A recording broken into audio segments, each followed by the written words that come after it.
法国总统马克龙于2023年4月5日至7日对中国进行了国事访问，这是他第2次访华。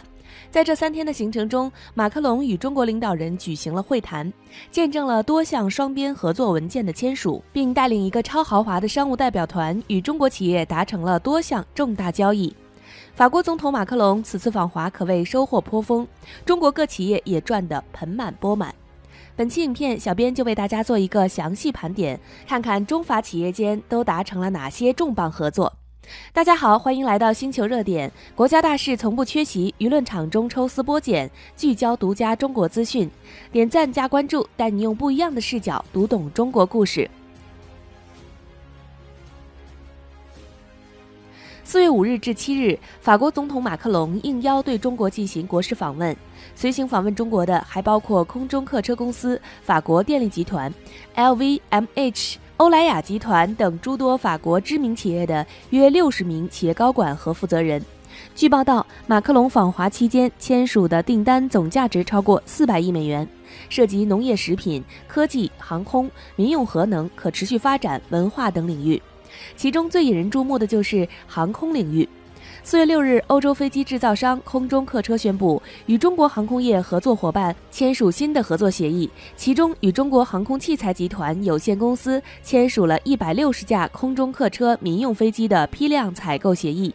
包括150架 A320 系列飞机和10架 A350-900 宽体飞机，总价值约200亿美元。除了飞机订单，空客在中国市场飞机生产方面计划持续扩大产能。此次空客与中国签署的协议中，还包括在天津建设第2条总装线的协议。空中客车公司首席执行官傅里在接受包括记者在内的媒体群访时透露，空客将在天津建设第2条总装线，2线将同样具备 A320 和 A321 的生产能力，并计划于2025年年底正式投入运营。届时，空客在全球范围内共计将有10条总装线。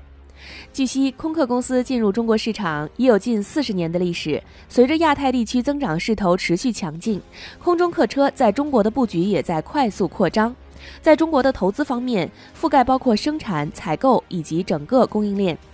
在船舶运输领域，中国船舶集团拿下中国造船史上最大单笔超大型集装箱船订单。中国船舶集团有限公司与法国达菲海运集团签订的合作协议，包括建造2型16艘超大型集装箱船，金额达210多亿元人民币。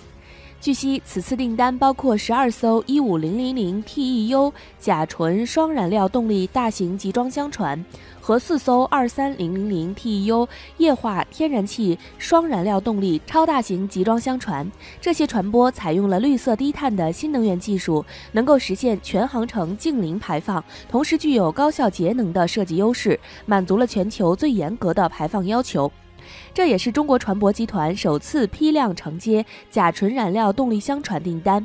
标志着中国船舶集团一举跻身全球新型清洁能源动力船舶俱乐部，为建设世界一流船舶集团注入新动能。在轨道交通领域，中国长期占据全球最大轨道交通市场地位，市场机遇和潜力之大不言而喻。不仅如此，双方在第三方市场的合作前景广阔。此次，法国阿尔斯通公司与中国中车签署了成都轨道交通资阳线、17号线2期、18号线3期电气牵引系统的合作协议。全球最大轨道交通设备制造商之一，阿尔斯通是法国访华团的主要工商业代表。该公司亚太区总裁方林对媒体表示，中国市场巨大且富有潜力和机遇，着力扩大内需的系列举措意味着中国轨道交通市场需求将持续增长。阿尔斯通对于在华发展充满信心，中国是阿尔斯通在亚太地区乃至全球取得成功的关键。在民用核能领域，中国和法国将联合研发欧洲亚水堆项目3代核电机组，包括核电站其他部分的设计工程。法国方面也和中国能源集团签署了关于海上风力发电的合作协议、海上净化污水协议、电力供应设备协议，并和中方达成有关未来绿色方案的低碳合同。欧洲压水堆是一种先进的压水反应堆，能够产生更多的电力，同时减少核废料的产生。中国和法国已经在广东台山建造了世界上首个 EPR 项目，目前正在进行调试和试运行。在农业食品领域，中农发集团与法国猪肉行业联盟签署了关于猪肉进口和生猪养殖技术合作的协议，预计未来5年内将从法国进口价值10亿欧元的猪肉产品。法国是欧洲最大的猪肉生产国和出口国之一，拥有丰富的猪肉品种和优良的养殖管理水平。法国猪肉行业联盟是法国国家性肉类行业组织的联盟，代表了法国猪肉行业的整个产业链。中农发集团是中国最大的农业综合企业之一，涉及种植、养殖、加工、贸易等多个领域。双方的合作将有助于促进中法两国在农业领域的交流与合作，为两国消费者提供更多优质的猪肉产品。在科技和文化领域，中科院与法国国家科学研究中心签署了关于建立中法联合实验室和中法联合研究院的协议，双方将在人工智能、生物医学、气候变化等领域开展合作。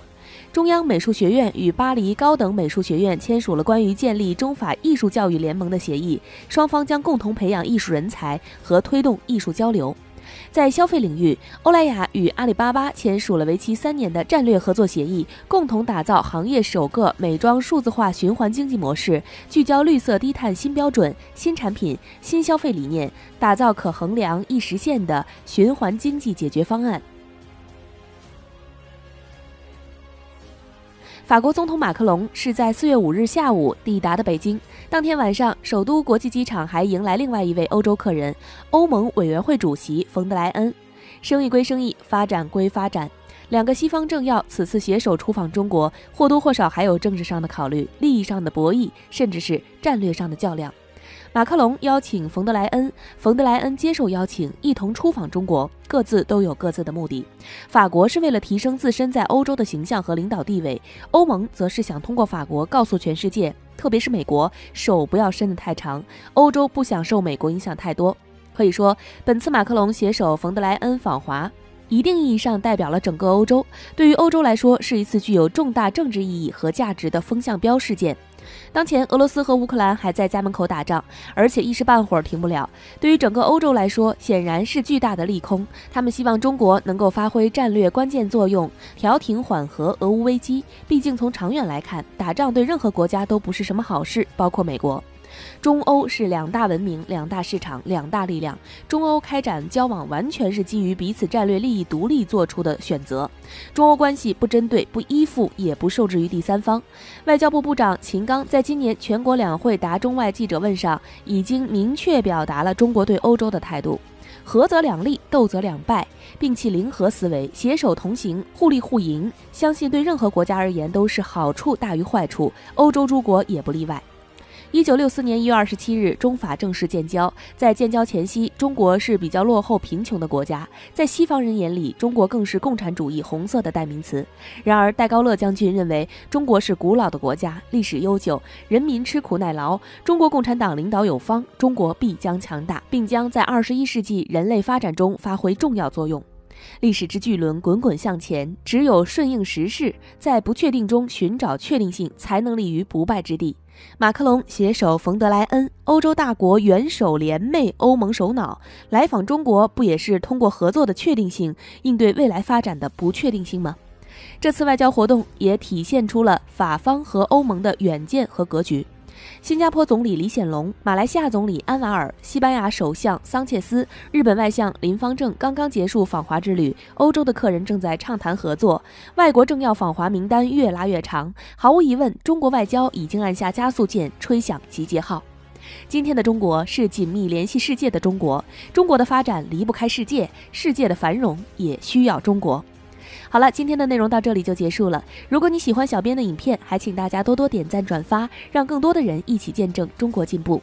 关注我的频道，这样既能回顾往期视频，又不会错过之后的精彩内容。那我们下期节目不见不散。